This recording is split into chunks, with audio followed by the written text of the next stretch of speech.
Hay un momento, justo antes de que el río cambie de color, en que el agua se vuelve negra. No es la oscuridad del fondo ni el reflejo de las nubes. Es algo que sube desde adentro, como si el río recordara algo que preferiría olvidar. Los pescadores de Alvarado conocen ese momento.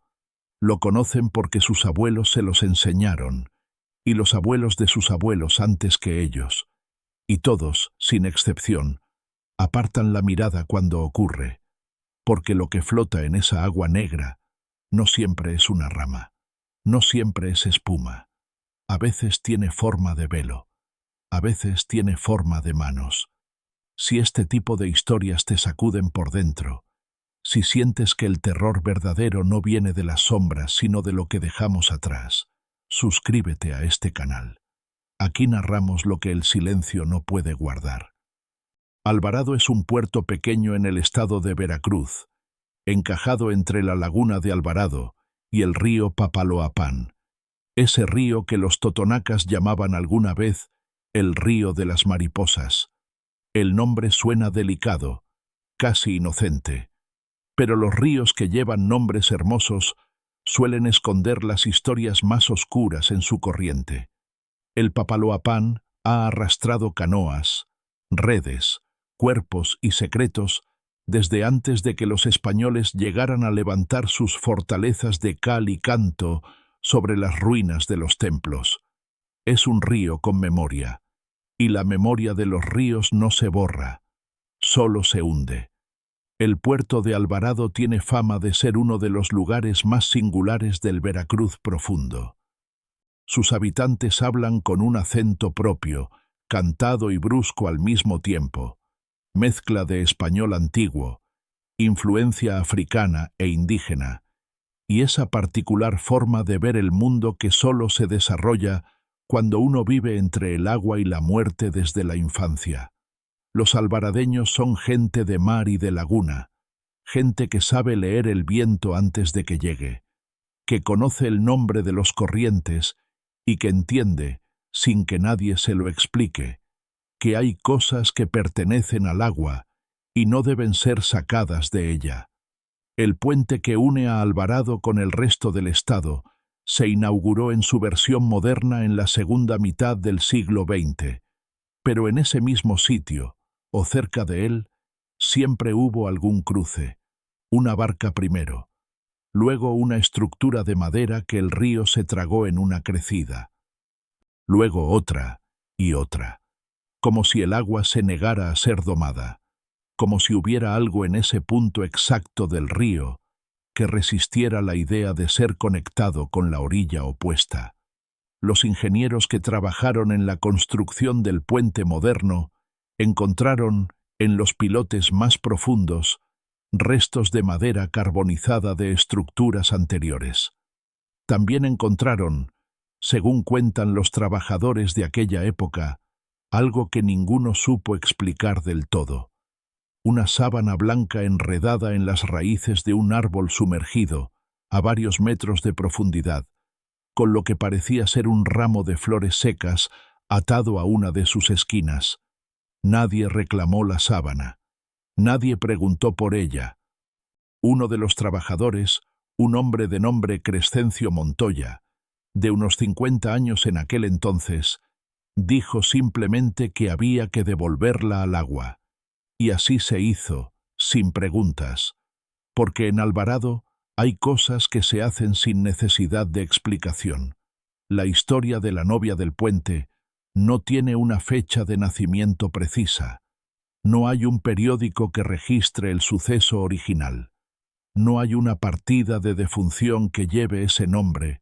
No hay una placa en el puente que conmemore nada. Y sin embargo, todos en Alvarado la conocen. Los niños la aprenden antes de aprender a nadar, que en ese puerto es casi lo mismo que aprender a sobrevivir. Los pescadores la mencionan de pasada, como quien menciona el clima o la marea. Las mujeres mayores, las que todavía recuerdan cómo se lavaba la ropa en el río antes de que hubiera lavadoras, bajan la voz cuando pasan cerca del puente de noche.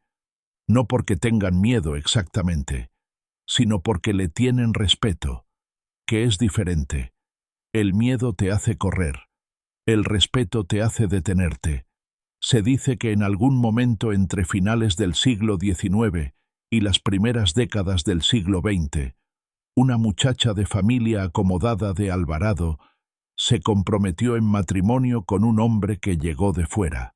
Algunos dicen que era un comerciante de Veracruz capital. Otros dicen que era un hacendado de los que abundaban en esa época, cuando el porfiriato había concentrado la tierra en pocas manos y los ricos se movían entre puertos como si el mundo les perteneciera, porque en cierta medida así era. El hombre tenía nombre, naturalmente, pero el tiempo y la vergüenza lo han borrado de la historia local. En Alvarado, cuando alguien hace algo imperdonable, se le quita el nombre. Es una forma antigua de castigo que no requiere juicio ni cárcel, solo olvido. Y el olvido, en una comunidad pequeña, es la condena más severa que existe. La muchacha se llamaba Remedios Castellanos Aguirre. Tenía, según la versión más extendida de la historia, 19 años cuando se comprometió, 20 cuando debía casarse. Era hija de un hombre que había amasado dinero en el comercio de pescado seco y mariscos, un hombre severo y práctico que veía el matrimonio de su hija como una extensión de sus negocios. El pretendiente venía recomendado por socios de confianza. Tenía tierras en el interior, hablaba bien, se vestía bien, sabía comportarse en la mesa. Era, desde afuera, todo lo que un padre de esa época podría desear para su hija. Remedios, por su parte, no fue consultada. Eso tampoco era raro para la época. Pero lo que sí era raro, lo que distinguía a Remedios de otras muchachas de su condición, era que ella llevaba ya meses enamorada de otro hombre. Un hombre que no tenía tierras, ni trajes buenos, ni recomendaciones de socios. Se llamaba Esteban Rueda. Era pescador, como la mitad de los hombres de Alvarado, hijo de pescador, nieto de pescador, con las manos ásperas y la piel curtida por el sol del río y el viento de la laguna. Era, según quienes lo conocieron, un hombre de pocas palabras pero de gestos precisos. El tipo de hombre que no promete en voz alta porque promete con los actos. Y Remedios lo sabía. Lo había visto trabajar desde la ventana de su casa durante meses. Lo había visto llevar su carga sin quejarse. Lo había visto cuidar a su madre enferma, sin que nadie se lo pidiera. Se había enamorado de él, de la única manera en que el amor tiene sentido, sin buscarlo. Se encontraban a escondidas, naturalmente. En el puerto, en el embarcadero viejo, en los márgenes del río donde los árboles crecen tan juntos que la luz del mediodía apenas penetra. Se decían cosas que ningún otro oído debía escuchar. Hacían planes que ningún otro corazón debía conocer. Esteban le había prometido que encontraría la manera, que hablaría con su padre, que reuniría dinero, que esperaría. Remedios le creyó porque tenía razones para creerle. Porque cuando Esteban decía algo, lo decía mirando a los ojos, sin apartar la vista, de la manera en que prometen los hombres que no saben mentir.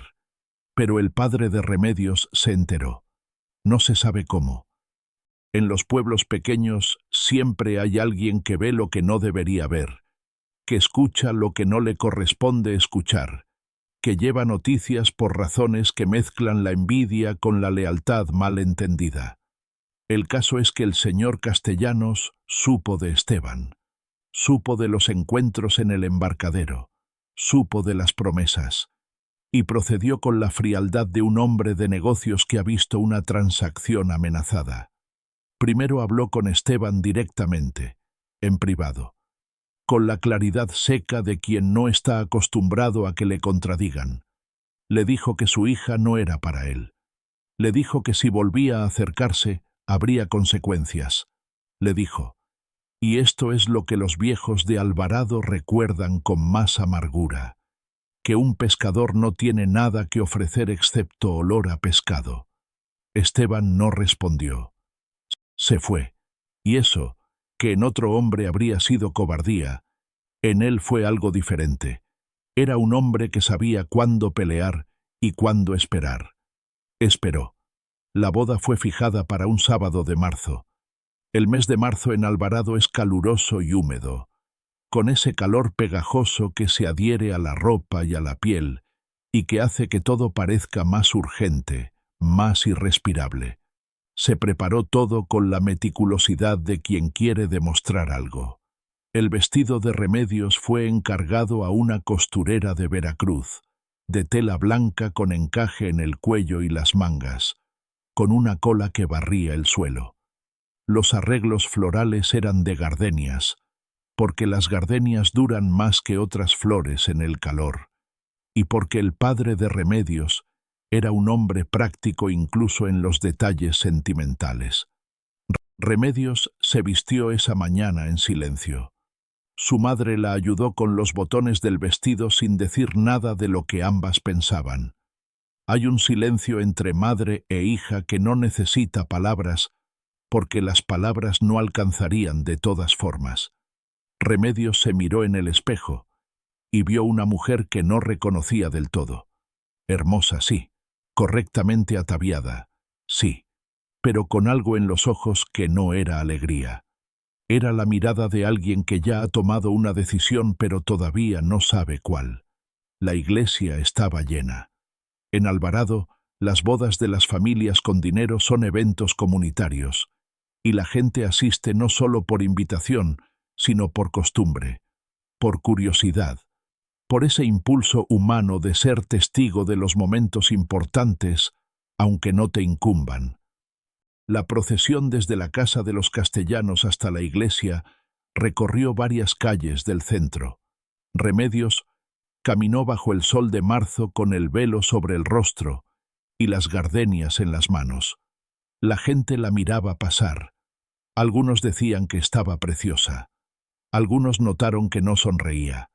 Algunos, los más viejos, los que llevaban más años leyendo los gestos de la gente del puerto, notaron otra cosa, que Remedios caminaba demasiado despacio, no con la lentitud ceremonial de una novia que disfruta su momento, con la lentitud de alguien que está contando los pasos que le quedan. Llegaron a la iglesia. El novio esperaba al frente, de traje oscuro, con el aire de satisfacción de un hombre que ha conseguido lo que quería. El padre de Remedios la entregó en el pasillo con la formalidad de quien completa un contrato. El sacerdote comenzó la ceremonia, y en algún momento, entre las palabras del ritual y el calor de las velas y el olor de las gardenias que ya empezaban a marchitarse con el calor, Remedios alzó la vista y miró hacia la puerta de la iglesia. Esteban estaba ahí, de pie, en el umbral, con su ropa de todos los días, con las manos quietas a los lados del cuerpo, mirándola. No había ira en su cara, no había súplica, solo estaba mirándola, de la manera en que había prometido que siempre la miraría, directo a los ojos, sin apartar la vista. Lo que pasó después ocurrió muy rápido, con esa velocidad extraña de los momentos que uno sabe que van a cambiar todo. Remedios soltó las gardenias. Las flores cayeron al suelo de piedra de la iglesia con un sonido pequeño, casi inaudible entre los murmullos de los presentes. Se recogió la falda del vestido con ambas manos y echó a correr. Corrió por el pasillo, entre los bancos llenos de gente que no entendía todavía lo que estaba viendo. Corrió hacia la puerta, hacia Esteban, hacia algo que en ese momento era más real para ella que todo lo demás. Esteban extendió la mano. Sus dedos casi se tocaron. El padre de Remedios llegó primero. Era un hombre grande, acostumbrado al trabajo físico de su juventud aunque ya mayor, y la agarró del brazo antes de que pudiera alcanzar la mano de Esteban. Hubo un forcejeo breve, Horrible, de esos que se recuerdan durante años, porque concentran en unos segundos toda la violencia que una familia ha acumulado en silencio. El novio bajó por el pasillo. Esteban fue apartado, empujado, sacado de la iglesia por los hombres que siempre están dispuestos a ayudar a quien tiene más poder, sin necesidad de que se lo pidan. Remedios fue llevada de regreso al altar. No gritó, no lloró. Eso es lo que los testigos recuerdan con más claridad, que no hizo ningún ruido. Solo miró hacia la puerta cerrada con esa expresión que no tiene nombre exacto en español. Esa mezcla de desolación y de determinación que tiene la gente cuando ya sabe lo que va a pasar. La ceremonia se completó. El sacerdote pronunció las palabras. El novio puso el anillo. Y Remedios dijo que sí con una voz tan baja que quienes estaban en los últimos bancos no la escucharon, y se preguntaron después si realmente lo había dicho o si solo habían visto mover los labios.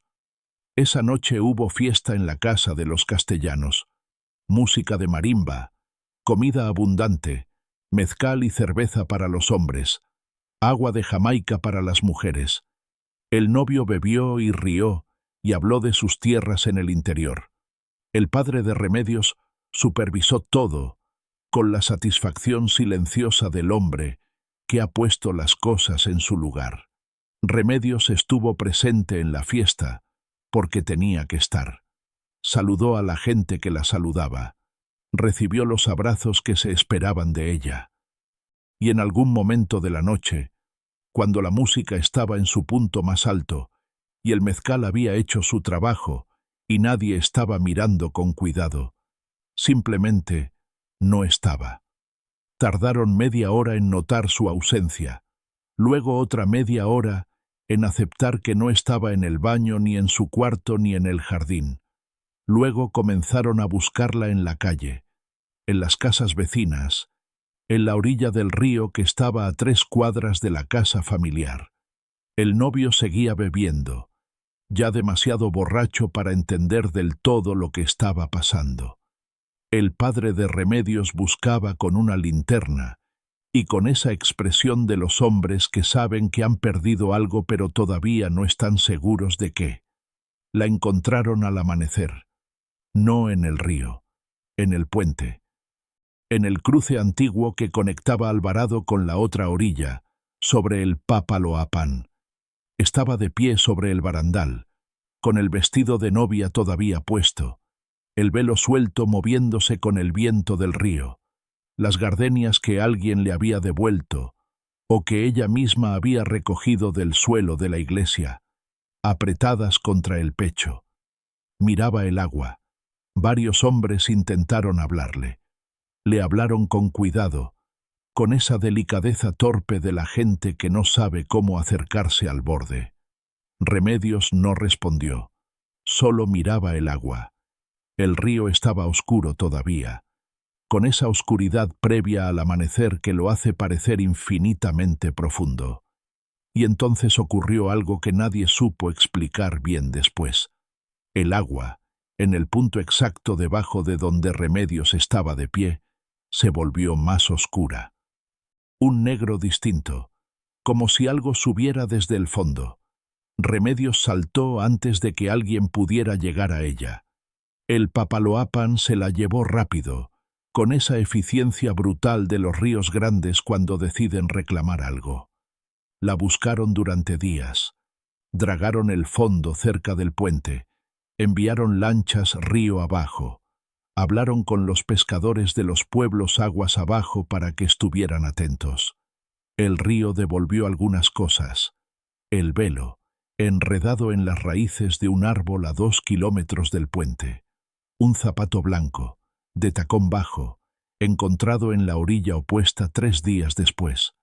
Las gardenias, o lo que quedaba de ellas, flotando en pequeños fragmentos blancos sobre el agua marrón. El cuerpo de Remedios Castellanos Aguirre nunca fue recuperado.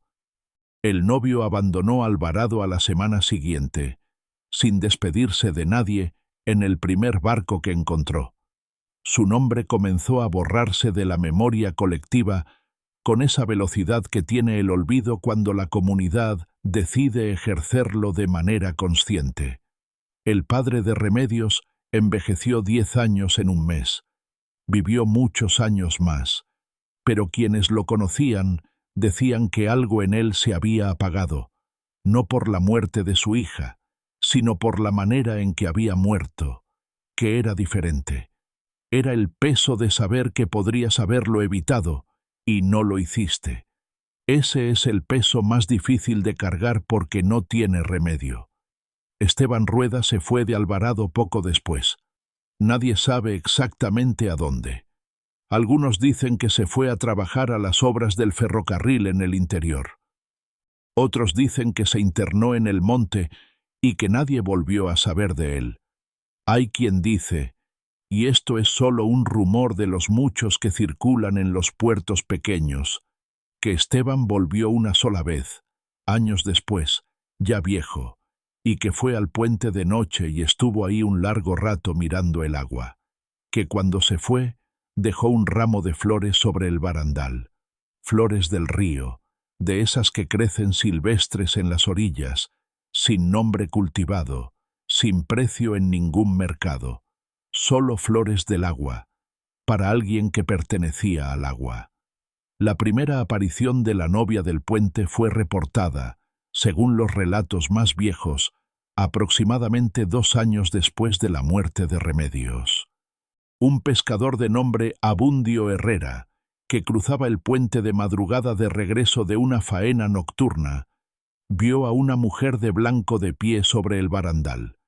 Dijo que era joven, que tenía el cabello suelto y mojado, que llevaba flores en las manos, que cuando le gritó para preguntarle si necesitaba ayuda, la mujer se giró lentamente hacia él, y que su cara era la de alguien que está mirando desde muy lejos, desde una distancia que no se mide en metros, y que entonces el agua debajo del puente se volvió negra, y la mujer ya no estaba. Abundio Herrera era conocido en Alvarado como un hombre serio, poco dado a la exageración, y con la reputación de no beber en exceso. Lo que contó esa mañana fue escuchado con atención. Nadie se burló. Nadie lo llamó loco. Porque en Alvarado, cuando un hombre serio cuenta algo así, la gente sabe que hay que escuchar. Después de Abundio vinieron otros testimonios. No muchos.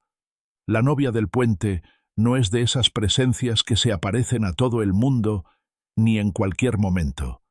Tiene sus condiciones, sus horarios, sus temporadas. Aparece preferentemente de madrugada, entre las 2 y las 4 de la mañana, que es la hora en que el río está más quieto y el mundo de los vivos duerme con más profundidad. Aparece cuando el agua está oscura, que en el Papaloapan ocurre con cierta frecuencia dependiendo de las lluvias en el interior y de los sedimentos que el río arrastra. Aparece sobre todo cuando hay luna llena o luna nueva, como si los ciclos del agua y de la luz estuvieran vinculados de alguna manera con su presencia. La describen siempre de la misma manera: vestido blanco, largo, con encaje en el cuello y las mangas, cabello negro, largo, suelto, mojado aunque no haya llovido, flores en las manos, siempre blancas, a veces gardenias, a veces flores silvestres del río, la cara que mira desde lejos, y los pies. Nadie que la haya visto recuerda que tuviera pies. El vestido termina donde empieza el barandal, y debajo no hay nada. O si hay algo, nadie ha querido mirar con suficiente detenimiento como para asegurarse. Una de las apariciones más detalladas que se conocen es la de una mujer llamada Consuelo Malpica Reyes, quien en el año de 1973 trabajaba como enfermera en el pequeño hospital de Alvarado y que regresaba a casa a las 3 de la mañana después de un turno nocturno. Era una mujer de mediana edad, práctica, con educación, de las que no se asustan fácilmente, y que miran el mundo con el ojo entrenado de quien ha visto nacer y morir a suficiente gente como para no sorprenderse demasiado. Consuelo Malpica cruzó el puente esa noche y a mitad del cruce sintió que el aire cambiaba, no de temperatura, sino de calidad, como si de repente hubiera menos oxígeno, o como si el aire que estaba respirando llegara de otro lado. Se detuvo. No supo por qué. Solo sintió que debía detenerse. La mujer estaba en el barandal del lado derecho, mirando el agua. Consuelo la vio con claridad porque la luna estaba llena esa noche y daba directamente sobre el puente. El vestido blanco brillaba un poco con la luz lunar. El cabello mojado caía sobre los hombros. Las flores, gardenias, estaban apretadas contra el pecho con ambas manos. Consuelo Malpica dijo después que lo primero que pensó, con la lógica práctica de su formación, fue que era una mujer en crisis, una mujer que estaba pensando en saltar, y que eso la hizo reaccionar de la manera en que había sido entrenada para reaccionar, con calma, con voz suave, acercándose despacio.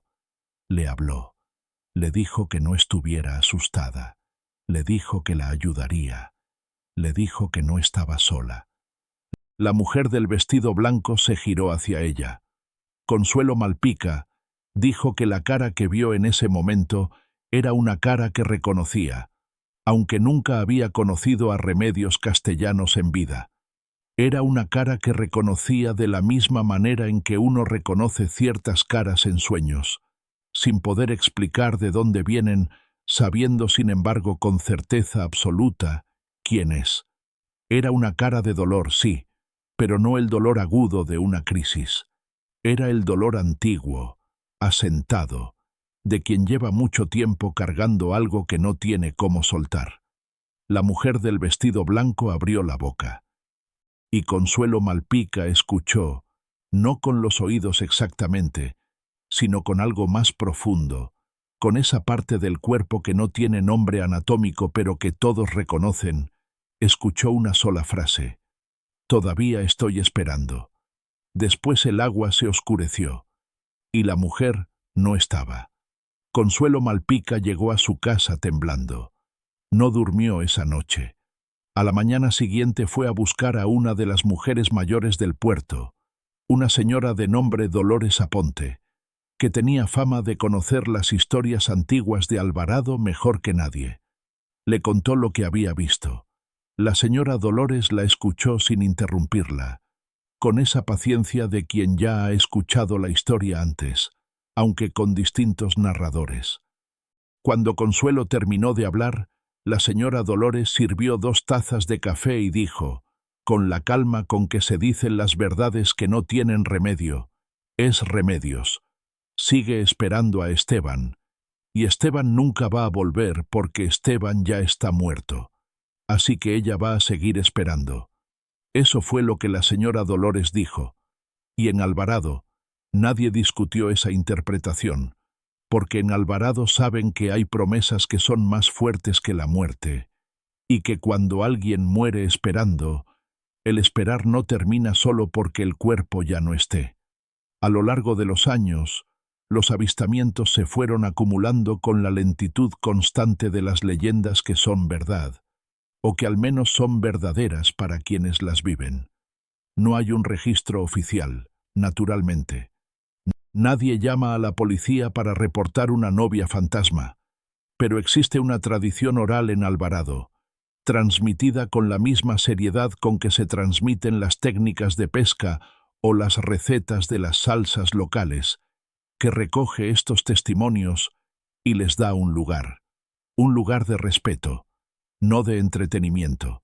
Entre los testimonios más recientes, destaca el de un hombre joven, Rodrigo Fuentes Alcántara, estudiante de fotografía de Veracruz que llegó a Alvarado en el año 2014 con la intención de documentar las leyendas locales para un proyecto universitario.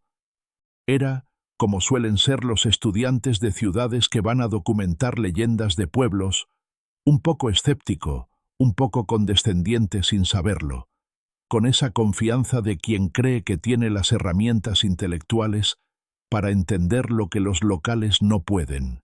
Llegó con su cámara y su grabadora y sus cuadernos, y habló con varios pescadores y personas mayores que le contaron la historia de la novia del puente con amabilidad y sin demasiado entusiasmo, porque ya estaban acostumbrados a los visitantes que vienen a buscar lo mismo y que generalmente se van sin haber entendido nada. Rodrigo decidió pasar una noche en el puente con su cámara. Llevaba equipo de fotografía nocturna, buena cámara, lentes luminosos, un trípode. Se instaló hacia las 11 de la noche y estuvo ahí hasta casi las 3 de la mañana, sin que ocurriera nada particularmente notable. El río corría. Los insectos hacían ruido. Algún barco lejano dejaba oír su motor en la laguna. Nada más.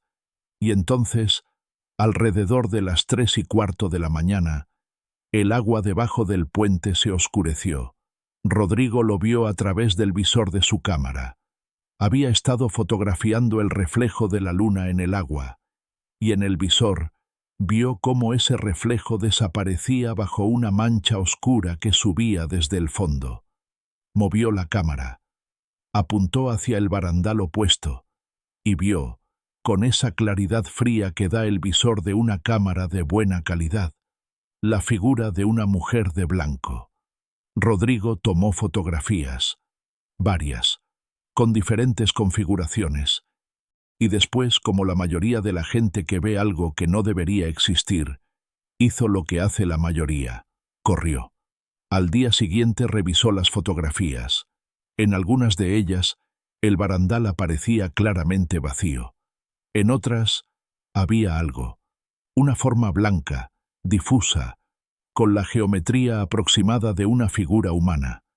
No era concluyente para los estándares de la fotografía forense, pero tampoco era nada. Era algo intermedio, esa zona incómoda entre la prueba y la sugestión donde viven la mayoría de los misterios que importan. Rodrigo mostró las fotografías a varios de los pescadores con quienes había hablado. Ellos las miraron con calma, asintieron, y el más viejo de ellos, un hombre de nombre Gregorio Infante que tenía 73 años y que había cruzado ese puente miles de veces en su vida, señaló la forma blanca en la fotografía y dijo simplemente: «Es ella», y siguió pelando el camarón que estaba pelando, como si ya hubiera quedado todo resuelto.